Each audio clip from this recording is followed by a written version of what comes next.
आज है 10 दिसंबर 2025 दिन बुधवार। Welcome back to Clean News UP. चलिए देखते हैं उत्तर प्रदेश की 25 फटाफट बड़ी खबरों को। भारत की धमाकेदार जीत, दक्षिण अफ्रीका 74 पर ढेर 101 रन से जीत।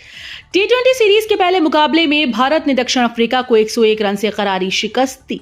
भारत ने पहले बल्लेबाजी करते हुए 176 रन का लक्ष्य दिया था। जवाब में दक्षिण अफ्रीका की टीम भारतीय गेंदबाजों के सामने टिक नहीं पाई और सिर्फ 74 रन पर ढेर हो गई। भारत की ओर से अर्शदीप बुमराह, अक्षर और वरुण ने शानदार गेंदबाजी करते हुए 2-2 विकेट झटके। दबदबे वाले प्रदर्शन के साथ भारत ने सीरीज में 1-0 की बढ़त बना ली। स्मार्ट मीटर पर उपभोक्ताओं की पसंद जरूरी, अनिवार्यता हटे विद्युत उपभोक्ता परिषद। उत्तर प्रदेश राज्य विद्युत उपभोक्ता परिषद ने स्मार्ट प्रीपेड मीटर की अनिवार्यता का कड़ा विरोध किया। परिषद अध्यक्ष अवधेश वर्मा ने कहा कि सुप्रीम कोर्ट के आदेशों के मुताबिक उपभोक्ताओं को विकल्प देना जरूरी है। उन्होंने ऊर्जा नियामक आयोग में प्रस्ताव दाखिल कर कास्ट डेटा बुक को अंतिम रूप देने के लिए सब कमेटी की तत्काल बैठक बुलाने की मांग की। परिषद का स्पष्ट कहना है कि प्रीपेड मीटर उपभोक्ता की सुविधा और इच्छा पर आधारित होना चाहिए। वाराणसी में 11 दिसंबर से गंगा पर दौड़ेगा देश का पहला हाइड्रोजन वेसल। वाराणसी में 11 दिसंबर से गंगा नदी पर देश का पहला हाइड्रोजन फ्यूल से चलने वाला वेसल शुरू होने जा रहा है। ये पर्यावरण अनुकूल तकनीक पर आधारित पोत न सिर्फ प्रदूषण कम करेगा बल्कि शहर के पर्यटन को नई ऊंचाइयां देगा। यात्रियों को शोर रहित और बेहद आरामदायक यात्रा का अनुभव मिलेगा। हाइड्रोजन वेसल से जलमार्गों पर आवागमन की गति बढ़ेगी, जिससे समय की बचत होगी और सड़कों पर ट्रैफिक का दबाव भी कम होगा। चंदौली के गांव चमकेंगे 2 करोड़ की रोशनी से, लगेंगी 865 स्ट्रीट व 100 हाई मास्ट लाइट। चंदौली जिले के गांव 2 करोड़ रुपए की रोशनी से जगमगाने वाले हैं। ग्रामीण क्षेत्रों में 865 स्ट्रीट लाइट और 100 हाई मास्ट लाइट लगाने की मंजूरी मिल चुकी है। इस पहल से गांव की प्रकाश व्यवस्था मजबूत होगी और लोगों को रात में सुरक्षित व सुविधाजनक आवागमन का लाभ मिलेगा। साथ ही दशमी पोखरा पर टीन शेड निर्माण के लिए भी बजट स्वीकृत किया गया। अधिकारियों का कहना है कि नई लाइट सुरक्षा, विकास और व्यवस्था तीनों को नई दिशा देंगी। यूपी में शहरी क्षेत्र का बनेगा नया नक्शा। योगी सरकार ने निकायों को 20 दिसंबर तक रिपोर्ट सौंपने के निर्देश। उत्तर प्रदेश में प्रस्तावित नई जनगणना से पहले योगी सरकार ने शहरी और ग्रामीण क्षेत्रों की सीमाओं को नए सिरे से तय करने की प्रक्रिया शुरू कर दी है। सरकार ने सभी नगर निकायों को निर्देश दिया कि वे अपने अपने क्षेत्रों का अद्यतन नक्शा तैयार करें। इसमें 2011 के बाद विकसित हुए स्कूल, कॉलेज, आवासीय क्षेत्र और नए प्रतिष्ठानों को चिन्हित किया जाएगा। एसआईआर को लेकर अखिलेश मायावती हमलावर, सरकार पर पक्षपात और जल्दबाजी के आरोप। एसआईआर को लेकर यूपी की राजनीति में घमासान तेज हो गया है। सपा अध्यक्ष अखिलेश यादव ने आरोप लगाया कि बीएलओ को ठीक जानकारी नहीं दी गई और 5 करोड़ लोगों से दोबारा फॉर्म भरवाए जा रहे हैं। उन्होंने दावा किया कि प्रक्रिया में मुसलमानों को निशाना बनाया जा रहा है। वहीं बसपा प्रमुख मायावती ने एसआईआर की जल्दबाजी पर सवाल उठाते हुए कहा कि इससे प्रवासी मजदूरों और गरीब वोटर्स का नाम सूची से बाहर हो सकता है। यूपी में एथेनॉल उत्पादन नई ऊंचाई पर, आबकारी नीति से निवेश और रोजगार को मिला बढ़ावा। उत्तर प्रदेश में बदली हुई आबकारी नीति और तेजी से बढ़ते एथेनॉल उत्पादन ने राज्य की अर्थव्यवस्था को नई गति दी। नवंबर 2025 तक यूपी में 141.8 करोड़ लीटर एथेनॉल का रिकॉर्ड उत्पादन दर्ज किया, जो अब तक का सबसे ऊंचा स्तर है। उद्योग विशेषज्ञों के अनुसार इस वृद्धि से न केवल स्थानीय उद्योग मजबूत होंगे बल्कि बड़े निवेशकों के लिए भी नए अवसर पैदा हुए हैं। लखीमपुर खीरी में धान खरीद धोखाधड़ी, 70 किसानों के 1 करोड़ लेकर व्यापारी फरार। लखीमपुर खीरी में धान खरीद के नाम पर बड़ी घोटाले का खुलासा हुआ। मोहम्मदी क्षेत्र में अरविंद प्रजापति नाम के व्यापारी ने 70 किसानों से 1 करोड़ रुपए का धान खरीद कर भुगतान का वायदा किया, लेकिन बाद में परिवार सहित फरार हो गया। शिकायत के बावजूद कार्रवाई न होने पर किसानों में आक्रोश फैल गया और सैकड़ों किसान मंगलवार को एसपी कार्यालय पहुंच गए। बीजेपी विधायक अमन गिरी भी मौके पर पहुंचे और कड़ी कार्रवाई की मांग की।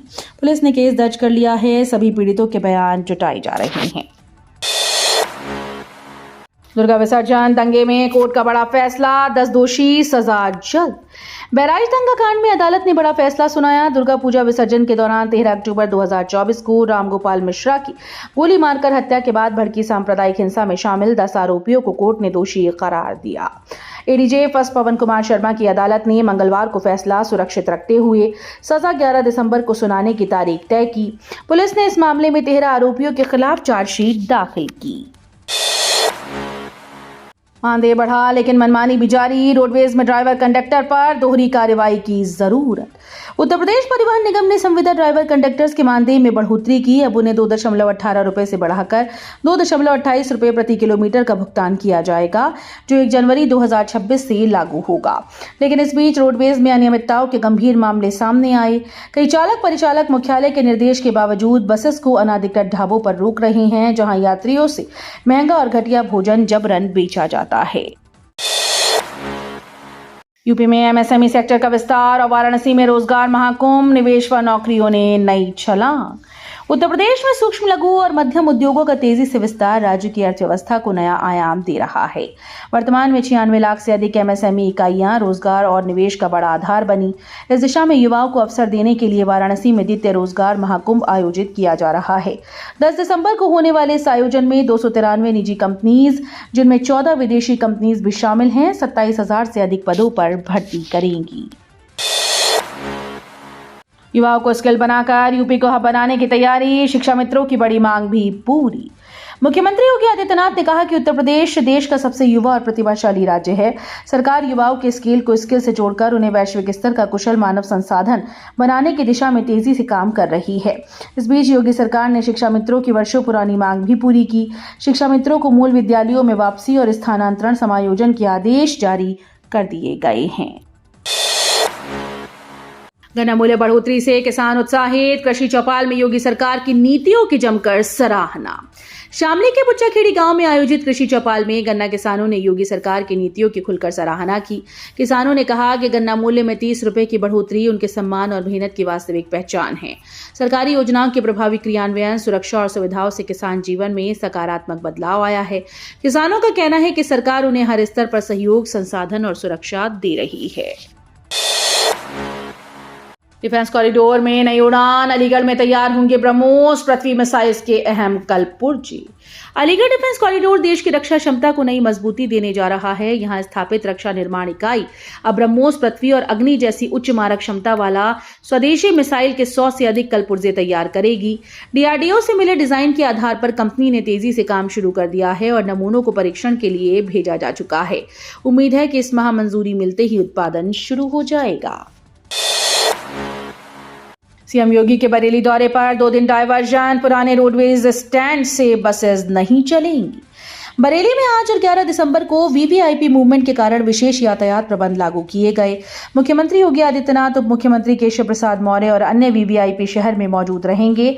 यातायात पुलिस ने डायवर्जन लागू किया, जिसके तहत भारी वाहनों का प्रवेश प्रतिबंधित रहेगा। पुराने रोडवेज स्टैंड से बसेस का संचालन बंद रहेगा, लेकिन सैटेलाइट बस अड्डे से सेवाएं जारी रहेंगी। एनरोलमेंट नंबर से दिखेगी पूरी शैक्षिक जानकारी। चौधरी चरण सिंह यूनिवर्सिटी का नया सॉफ्टवेयर लॉन्च। चौधरी चरण सिंह विश्वविद्यालय ने छात्रों की डिग्री और शैक्षिक रिकॉर्ड की समस्याओं को आसान बनाने के लिए नया सॉफ्टवेयर तैयार किया है। अब केवल एनरोलमेंट नंबर डालते ही छात्र का पूरा विवरण सामने आ जाएगा, जिससे आवेदन प्रक्रिया तेज सरल होगी। विश्वविद्यालय में डिग्री की निगरानी भी ऑनलाइन होगी, जिससे देरी और त्रुटियों की संभावना कम होगी। समर्थ पोर्टल पर छात्र अपने एनरोलमेंट नंबर से लॉगिन करेंगे। संभल में यूपी बोर्ड परीक्षा की तैयारियां पूरी। 69 केंद्रों पर 51,432 परीक्षार्थी होंगे शामिल। संभल जिले में वर्ष 2026 की यूपी बोर्ड परीक्षाओं की तैयारियां अंतिम चरण में हैं। जिले में कुल 69 परीक्षा केंद्र बनाए गए, जहां 51,432 परीक्षार्थी अपनी परीक्षा देंगे। डीएम की अध्यक्षता में हुई बैठक में केंद्र आवंटन और सुविधाओं पर चर्चा की गई। परीक्षा केंद्रों पर पेयजल, शौचालय, सुरक्षा और पर्याप्त प्रकाश व्यवस्था सुनिश्चित करने के निर्देश दिए गए। अधिकारियों का लक्ष्य है कि सभी परीक्षार्थियों को बिना किसी असुविधा के शांतिपूर्ण और सुव्यवस्थित परीक्षा का अनुभव मिले। रायबरेली में 42,000 से अधिक मतदाता होंगे सूची से बाहर। प्रक्रिया पूरी करने के लिए सिर्फ 2 दिन शेष। उत्तर प्रदेश के रायबरेली जिले में मतदाता सूची में बड़े बदलाव होने जा रहे हैं। जिले में 42,000 से अधिक मतदाताओं के नाम सूची से हटाए जाएंगे। ये कदम मतदाता सूची को अपडेट करने और उसमें शामिल अयोग्य नामों को हटाने के लिए उठाया गया। अधिकारियों ने बताया कि इस प्रक्रिया को पूरा करने के लिए अब केवल 2 दिन शेष हैं। यूपी में 33% वक्फ संपत्तियों का रजिस्ट्रेशन अभी भी बाकी, उम्मीद पोर्टल अब बंद। उत्तर प्रदेश में वक्फ संपत्तियों के पंजीकरण में अब भी 33% संपत्तियां पंजीकृत नहीं हुई। उम्मीद पोर्टल पर वक्फ पंजीकरण प्रक्रिया अब बंद कर दी गई। अधिकारियों ने बताया कि मुतवल्ली 6 दिसंबर की रात 12 बजे तक संपत्तियों का रजिस्ट्रेशन करवा सकते थे। आधिकारिक आंकड़ों के अनुसार बड़ी संख्या में संपत्तियों का पंजीकरण नहीं हो पाया। राज्य सरकार ने इसे लेकर जागरूकता बढ़ाने और शेष संपत्तियों के सही रजिस्ट्रेशन की प्रक्रिया को सुनिश्चित करने पर जोर दिया है। यूपी में गन्ना क्रय केंद्रों का सख्त निरीक्षण, 8 तौल लिपिकों का लाइसेंस निलंबित। यूपी सरकार ने गन्ना किसानों के हितों की सुरक्षा के लिए पेराई सत्र 2025-26 में जीरो टॉलरेंस की नीति लागू की। मुख्यमंत्री योगी आदित्यनाथ के निर्देश पर अब तक 2136 गन्ना क्रय केंद्रों का निरीक्षण किया गया। 8 गंभीर मामलों में तौल लिपिकों के लाइसेंस निलंबित किए गए और 2 मामलों में FIR दर्ज हुई। निरीक्षण के दौरान 124.54 कुंटल अवैध गन्ना, जिसकी कीमत 49,816 रुपए है, जब्त किया गया। लखनऊ सहारनपुर वंदे भारत एक्सप्रेस शुरू, सीतापुर सिर्फ 1 घंटे 5 मिनट में पहुंचेगी। राजधानी के गोमती नगर रेलवे स्टेशन से लखनऊ सहारनपुर वंदे भारत एक्सप्रेस का संचालन मंगलवार से शुरू हो गया। पहली बार ट्रेन 221 यात्रियों के साथ प्लेटफॉर्म नंबर 6 से रवाना हुई। ये ट्रेन सीतापुर और लखीमपुर के यात्रियों के लिए उत्तराखंड और सहारनपुर जाने की सुविधा बढ़ाएगी। लखनऊ से सीतापुर के बीच 80 किलोमीटर की दूरी पर यह ट्रेन केवल 1 घंटा 5 मिनट में तय करेगी। हाईकोर्ट ने राज्य सरकार को फटकारा, अनाथ बच्चे को राहत से इनकार अस्वीकार्य। इलाहाबाद हाईकोर्ट ने रेल दुर्घटना में माता पिता खो चुके नाबालिग आदर्श पांडे उर्फ अंश को अनुग्रह राशि देने से इनकार करने पर राज्य सरकार के शीर्ष अधिकारियों को कड़ी फटकार लगाई। न्यायमूर्ति अजीत कुमार और न्यायमूर्ति स्वरूपमा चतुर्वेदी ने कहा कि यह नीति का मजाक उड़ाने जैसा है। कोर्ट ने केंद्र सरकार के दस्तावेजों के आधार पर राज्य सरकार को भुगतान करने के निर्देश दिए। यूपी में जल्द शुरू होगी बड़ी पुलिस भर्ती, आगरा के युवाओं के लिए सुनहरा मौका। उत्तर प्रदेश में पुलिस की नौकरी का सपना देखने वाले युवाओं के लिए खुशखबरी है। आगरा में कई स्टूडेंट्स पुलिस भर्ती की तैयारी में जुटे हैं। एक्सपर्ट्स के अनुसार जल्द ही राज्य में बड़े पैमाने पर सिपाही और कांस्टेबल भर्ती प्रक्रिया शुरू होने वाली है। 12वीं पास युवा इस भर्ती के लिए आवेदन कर सकते हैं। तैयारी में लगे स्टूडेंट्स के लिए ये सुनहरा अवसर है। सभी उम्मीदवारों को समय रहते तैयारी पूरी करने और आवश्यक दस्तावेज तैयार रखने की सलाह दी जा रही है। यूपी सरकार और IIT रुड़की ने शुरू किया भारत का पहला किसान carbon credit model. IIT Roorkee और उत्तर प्रदेश सरकार ने मिलकर भारत का पहला बड़े स्तर पर किसान कार्बन क्रेडिट मॉडल शुरू किया। इस पहल के तहत किसान न्यूनतम जुताई, कवर क्रॉपिंग और अवशेष प्रबंधन जैसे आधुनिक कृषि प्रक्रियाओं के माध्यम से मृदा कार्बन बढ़ाएंगी और ग्रीन हाउस गैस उत्सर्जन में कमी लाएंगी। इसके लिए अंतर्राष्ट्रीय मानकों के अनुसार कार्बन क्रेडिट मापा जाएगा। घाटमपुर में NUPPL की दूसरी यूनिट चालू, 1320 मेगावाट विद्युत उत्पादन शुरू। घाटमपुर में NLC इंडिया लिमिटेड और यूपी राज्य विद्युत उत्पादन निगम लिमिटेड के संयुक्त उपक्रम Neyveli Uttar Pradesh power private limited की दूसरी यूनिट अब चालू हो गई। इस यूनिट के साथ कुल 1320 मेगावाट का वाणिज्यिक विद्युत उत्पादन शुरू हो गया है। NLC के सह प्रबंध निदेशक प्रसन्न कुमार मोतुपल्ली की उपस्थिति में इसकी घोषणा की गई। तीसरी और अंतिम यूनिट के चालू होने के बाद उत्पादन क्षमता और बढ़ जाएगी। GN मेडिकल कॉलेज में WHO यूनिटी स्टडी सेंटर शुरू, महामारी से निपटने के लिए नई शोध परियोजना। अलीगढ़ मुस्लिम विश्वविद्यालय के GN मेडिकल कॉलेज में अब महामारियों से निपटने के लिए दवा और वैक्सीन पर शोध किया जाएगा। स्वाइन फ्लू और कोविड-19 जैसी महामारी के अनुभव के बाद विश्व स्वास्थ्य संगठन ने कम्युनिटी मेडिसिन विभाग में यूनिटी स्टडी प्रोजेक्ट की शुरुआत की। मेडिकल कॉलेज को WHO दक्षिण पूर्व एशिया क्षेत्र के यूनिटी स्टडी नेटवर्क और global influenza surveillance and response system का रणनीतिक शोध केंद्र भी मान्यता प्राप्त हो गई है। तो ये थी आज की 25 फटाफट बड़ी खबरें। अगर आपको न्यूज पसंद आई हो तो वीडियो को लाइक और शेयर जरूर करें। धन्यवाद।